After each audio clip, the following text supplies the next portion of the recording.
Hey everybody! Today is very special and I'm gonna get really close to the camera so you can see all the details in my makeup.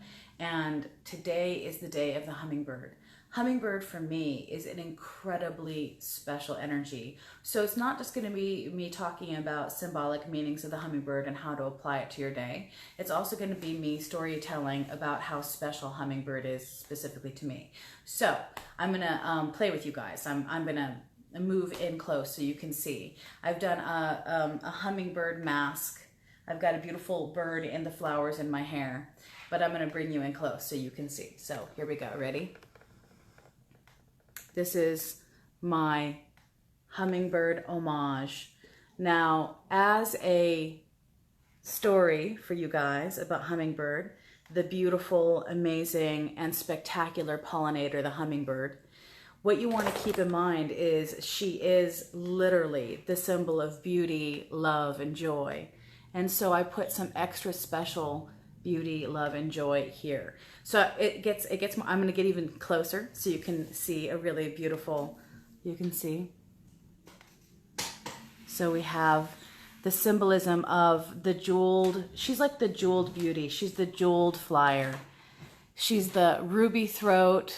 She's the show off of the bird world, and she is spectacular. So I hope you enjoyed this. Now I'll go into more detail on hummingbird in just a second because I'm just sharing kind of small things right now. One of the things you need to keep in mind is whenever I go way over the top with my makeup, it's in ceremony. It's to honor the spirit that I'm talking about, or to honor the spirit that I'm bringing in. So I actually spent hours sitting in meditation and honoring the hummingbird. And while I was, beautiful songs were playing on my Pandora, which was really, really cool when that does happen. For instance, while I was doing the makeup, I had blackbirds singing in the dead of night. You know, Beatles. So that was really beautiful. And we're still in this beautiful trend. I mean, we're coming into the full moon with the Phoenix and the Dragon, which is very twin soul, very soulmate. And then we had yesterday the beautiful, joyful, playful innocence of the porcupine. And if you really want to go into symbolisms, I would describe the porcupine as the child, okay? Like the innocent child. So in a way, we have mother, father, child energy around us, okay? So I'm going to back the camera off and I'll show you the beautiful other homage I have for the hummingbird. But right now my dog is at my feet, so I have to be very careful what I'm doing. So I'm going to move this away and I'm going to show you this. This beautiful hummingbird necklace I have, and I'm going to get closer. That beautiful hummingbird necklace I just showed you, I picked up in Jerome, Arizona. And, you know, it was because of all the different experiences I've had with hummingbirds. So here we go. I'm going to show you the hummingbird card in the medicine cards deck. Here she is. So, where do I start? I'm going to start in the simplistic end of things, which is basically the description of hummingbird and how she serves us. So like I was saying, she's the flying jewel. She is the pollinator. She is the nectar drinker. She is fast and she's amazing. So I'm going to share a couple beautiful details about the hummingbird.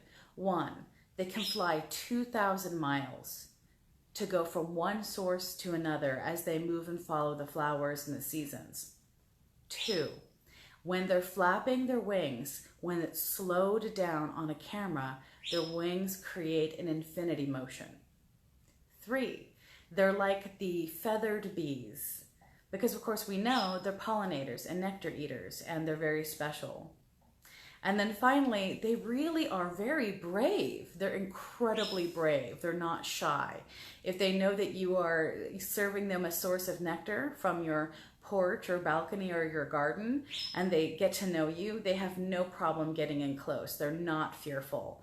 Hummingbirds have the hearts of lions, the feathers of diamonds and rubies, and the souls of beauty, love, and joy.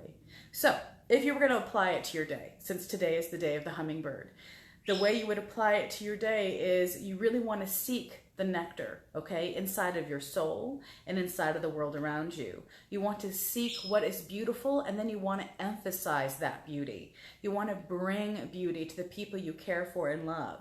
You want to expose what is flowering, abundant, and blossoming. This is a beautiful being that lives entirely off of these flowers. A flower deity, a deva, a fairy. You can call her what you want. She's one of my favorites. It's one of the reasons why I said today will be special, because I'm going to share some meaningful stories of Hummingbird with you today as part of my homage to her, aside from the fact that I put love, care, tenderness, and kindness in the homage of the makeup to the hummingbird, to my beautiful jeweled winged sister. So birds are incredibly sacred. They are amazing and deeply intelligent and deeply spiritual, and I would even describe them as interdimensional and transdimensional, because I have seen birds do things like blink in and blink out. Like, okay, that bird did something impossible. The day we had Phoenix, a cardinal swooped over me, which I thought was really cool, because of course they've got those red feathers, that very phoenix-like energy. And with Hummingbird, again, with them not being shy, whenever they want to make a deep and very spiritual connection with you, they don't hesitate to get very close, right? So if you apply it to your day, beauty, joy, sincerity, passion, courage, I already said joy, harmony, and the dance of colors. Color therapy. So I'm going to talk about that right now. Okay, so you know I've got like about every imaginable color right now, like the opal of a human being in homage to the hummingbird. Color therapy is really meaningful. If you, whatever colors you wear, if you're wearing a lot of drab colors, let's say you're just wearing a lot of taupes, beiges, earth tones, which are all fine. I'm sure a lot of you look really good in those colors. It doesn't allow you to start utilizing color energy and color therapy in a way that can start raising your vibration. Think of hummingbirds. They sound like a bee, right? High vibrational beings, high vibrational nectar eaters. Feathered gems, they are called all over the world. Right, I know, that's why I went feathered gem. I went all for it. Today I didn't play. I even have this cute little bird in my flowers. So, let's see here. Oh, I don't want to forget this one little detail. Hummingbird also covers marriage. So, hey, if there's any romantic men out there who happen to be watching this today, this is a good day to ask your beloved queen in your life if she'd like to marry you, because today is about the heart. It's the vibration to the heart. So now I'm going to go into personal story, okay? I'm going to go into how Hummingbird has come in and arrived in my life more than once. So we're going to go back on the Wayback Machine. I like to take people into the time machine to the past with me. I was 19 years old, and I had this beautiful, beloved familiar. And those of you who don't know what the word familiar means, familiar is an animal who works with you in a magical context. So, for instance, somebody's familiar could be a cat, a dog, a rat, a bird, a snake, a lizard. It's just whatever pet that they are actually connecting to on a spiritual basis and doing magical works with, and that's why they're called familiars. Well, my familiar was a beautiful gray cat with soft, fluffy fur and the mask of a fox on his face with incredibly long legs, and his name was Merlin. When I was 19 or 20, which I'm pretty sure I was 20 actually, now that I think about it, I wasn't very well off. I was dealing with a lot of financial issues and didn't have a lot of money to put forth in making sure that everything went smoothly in my life. And I'd gotten Merlin when I was 18 years old, when I didn't think this was ever going to be a problem. I felt he would be cared for and that I'd have time to put my life together. And that's not how it happened, because life just keeps happening. Life likes to come at you. Oh, yeah, Kemi, tell Stacy to come watch it. So that day, when I was 20 years old, my cat became incredibly ill. I have no idea, now that I'm thinking about it, what made him incredibly ill. But I was really concerned about whether or not I would have the finances to take care of him. And Merlin was my heart. I called him Merlin Angel Heart. That was his full name. First name Merlin, middle name Angel, last name Heart. Merlin Angel Heart. Because of how much he danced within my heart and my soul. And on that day that I was very upset and incredibly, intensely, passionately overwhelmed, I went outside and I was sitting on my front porch and I burst into tears. So I was crying and I was emotional and it was really painful for me because I didn't know how everything was going to work out or whether or not I'd be able to take care of this beautiful being who was in my charge. And as I was sitting there bawling tears, just like eyes blurred up, face red, the ugly cry, really emotional, very intense, I hear this me, me, me, me, me, me. And I open my eyes and a hummingbird is right in front of my nose. Now, when I say right in front of my nose, I don't mean like it was close to my face, as in like, you know, in front of my nose as in a distance. It was this far from my nose. That was the exact distance. And it was holding perfectly still and speaking to me. And my heart surged.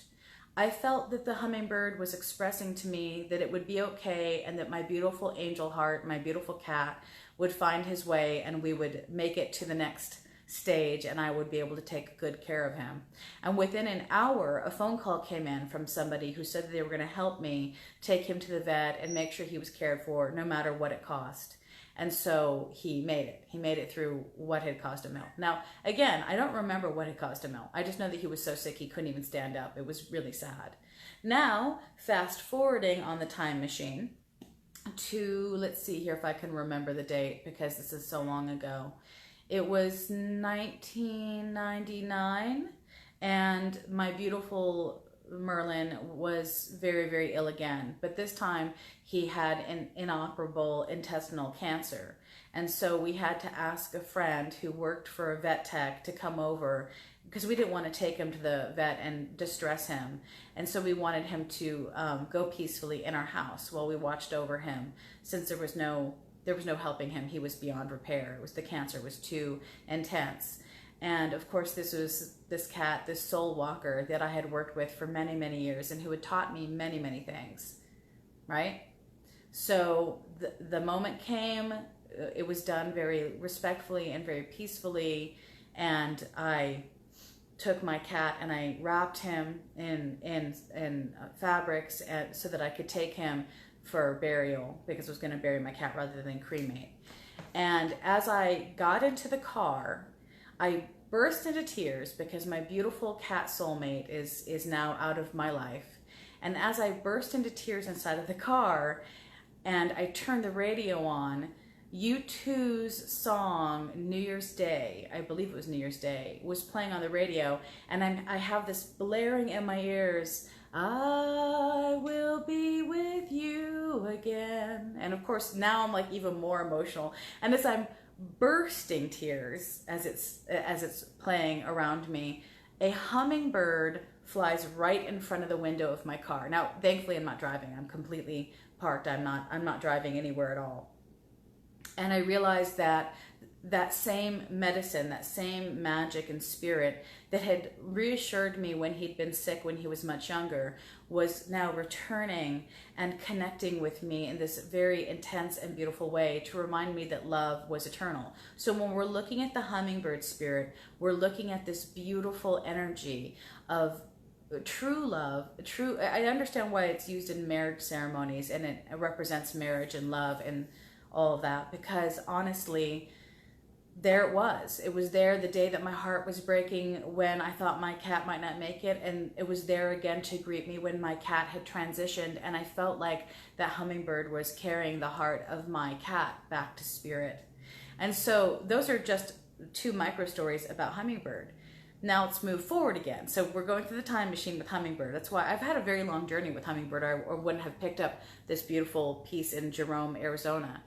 So now we're moving forward, and I'm living in a beautiful property, and I'm taking care of the garden, and I'm very connected with the flowers and very connected with planting and taking care of the pollinators, the bees, the hummingbirds. And I'm very invested in making sure that this garden thrives. And in the 2 or 3 years that I was caretaking this garden, the plants were exploding with life, and I was experiencing many different elevated moments with flowers and trees, and also with the plants that I was caretaking.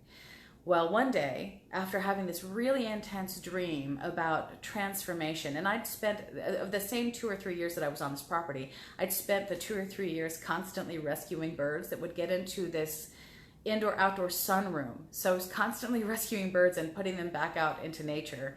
And that had become kind of my way of life at the time.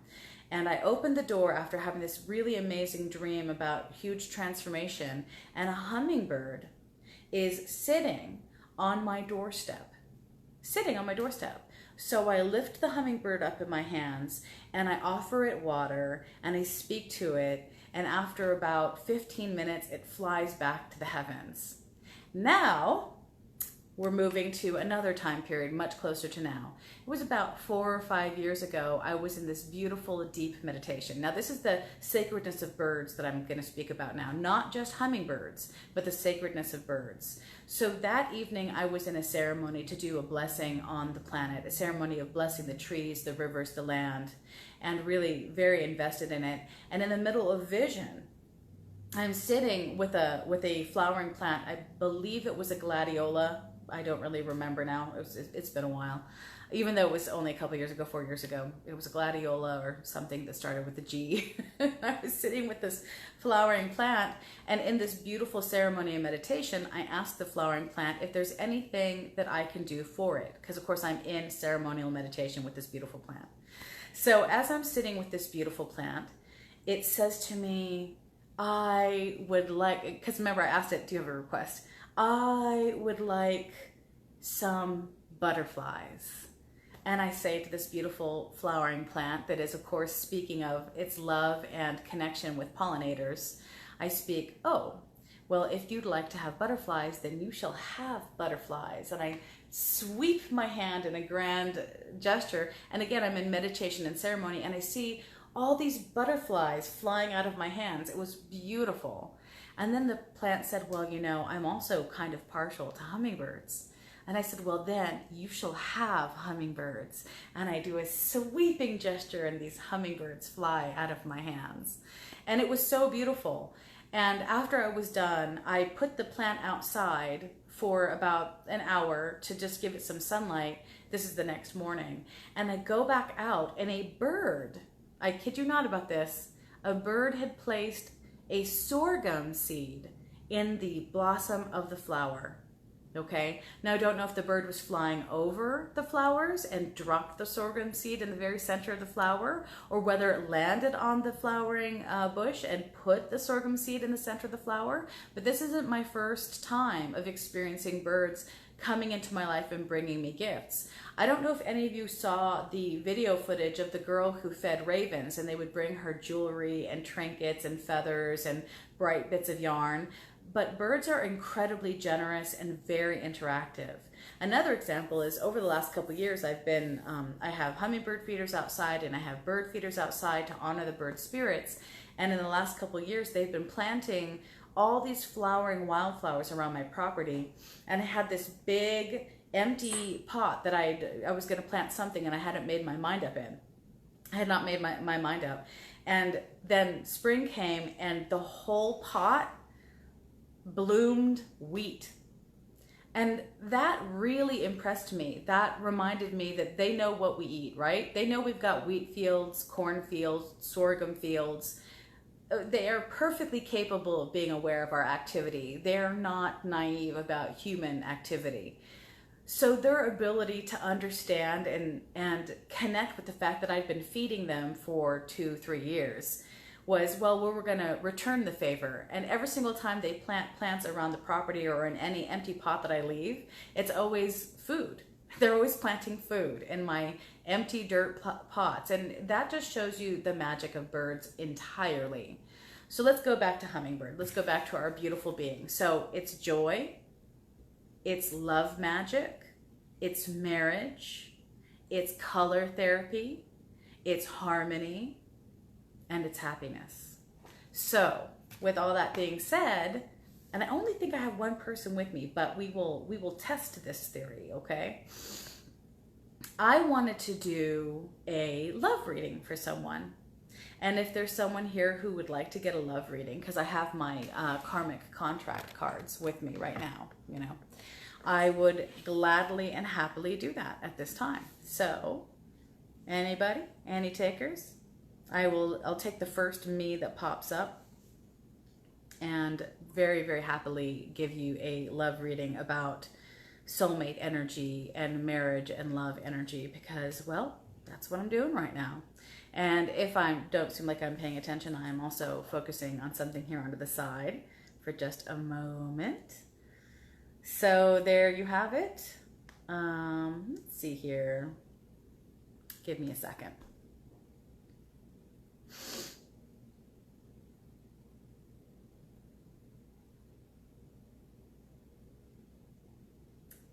Just one more second because I don't see any me, so.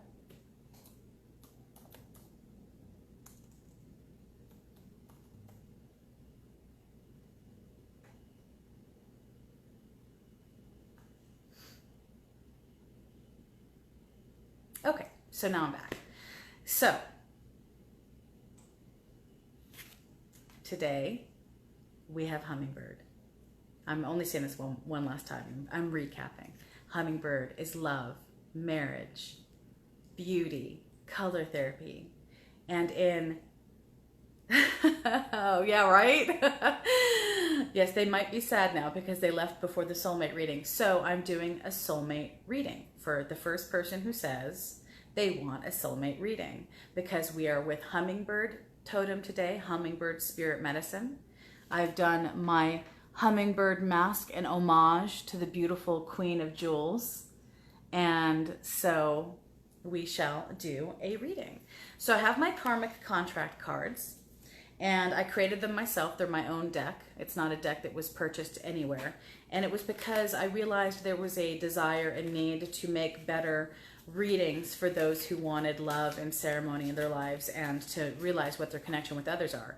Now, since Cami has asked to have a karmic contract love reading, I'm going to give her, I know that she's single, and so I'm going to give her a reading about what to expect in her sacred partner. So happy Friday, the day of love. I don't know if you guys know that, but Friday is Freya's day, which is a goddess of love. And of course, you've got Hummingbird today, which is, of course, love, beauty, harmony. And I am focusing on Cami and soulmate connection. So let's see what we get. So Cami, I hope you're focusing. Focus, Mrs. Cami. Give me all you got, lady.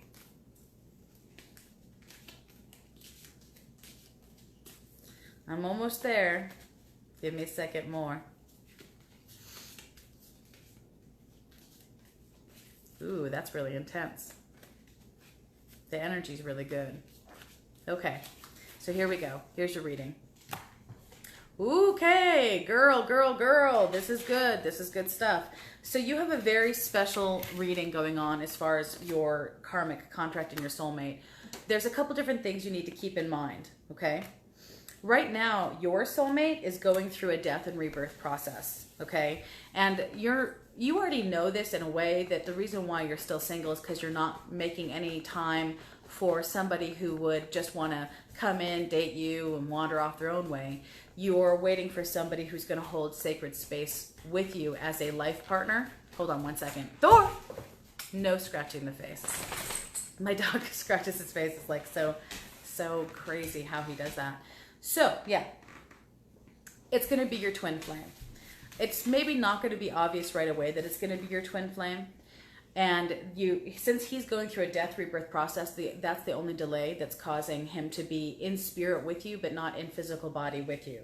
And that death rebirth process will put him on the radar anywhere between basically 8 months to a year from now. So there's no hurry as far as like where he is. But you're not going to meet him on your own. You're going to be set up on a date with him, okay? So he's coming in via a friend, via an association that's going to be very special to you. For all you know, I'm the one who's going to be introducing you to your soulmate. Or it could be a very, very good friend who's also going to introduce you to your soulmate. So a couple details about him. And there's some things that is going to make you very, very happy. One of the things that's going to make you happy is he practices the same spiritual process that you do. So there's not going to be any conflict. Ooh, my dog is kicking the everything everywhere. hold on. Disappearing and coming back. Okay, dog. This is the dog face right here. The dog. I got a face full of dog right now. he literally started pushing his whole body against me, and then of course knocking the camera around. Anyway, back to your boy, Mrs. Cammy. I have to move everything around because he was knocking it over. So same spiritual religion, same process. Again, still dealing with the dog. He's very powerful, so give me a second. Oh my God, blind date, yes. Maybe blind date, I don't know. I mean, he may not be a blind date. I just know that he's being introduced to you by somebody you care about and love. And he's going to have a very strong sense of his spiritual balance. He's going to have a very strong sense of creating success for you and for him. And he is going to, what else am I seeing here that's really kind of, you know, he's going to take very good care of you. If you want to retire, you can retire. He's going to have enough resources and finances to take care of you and let you be whoever you want to be. Because it's very, very obvious, according to what the karmic contract is saying, that he will take great care of you. So you have a very special partner coming. He's going to be a spiritual warrior. Again, dog, more dog. Sorry about this. Dog has got his toy and is literally knocking his toy all over everything in me. This is the dog toy. Go get it, Thor. I think the reason why the dog has decided to get so involved in this is because he's my soulmate right now. He's my harmony guy, and I'm throwing his toy again. Anyway, because of the fact that the dog is currently attacking me and there's going to be no stopping him, he's got it in his mind, I'm going to sign off. I hope you guys have a beautiful Friday. I hope you take in all the glory and joy of the hummingbird spirit, and I wish you all well, and I hope you all find the love who will take very good care of you. Bye-bye, sweeties.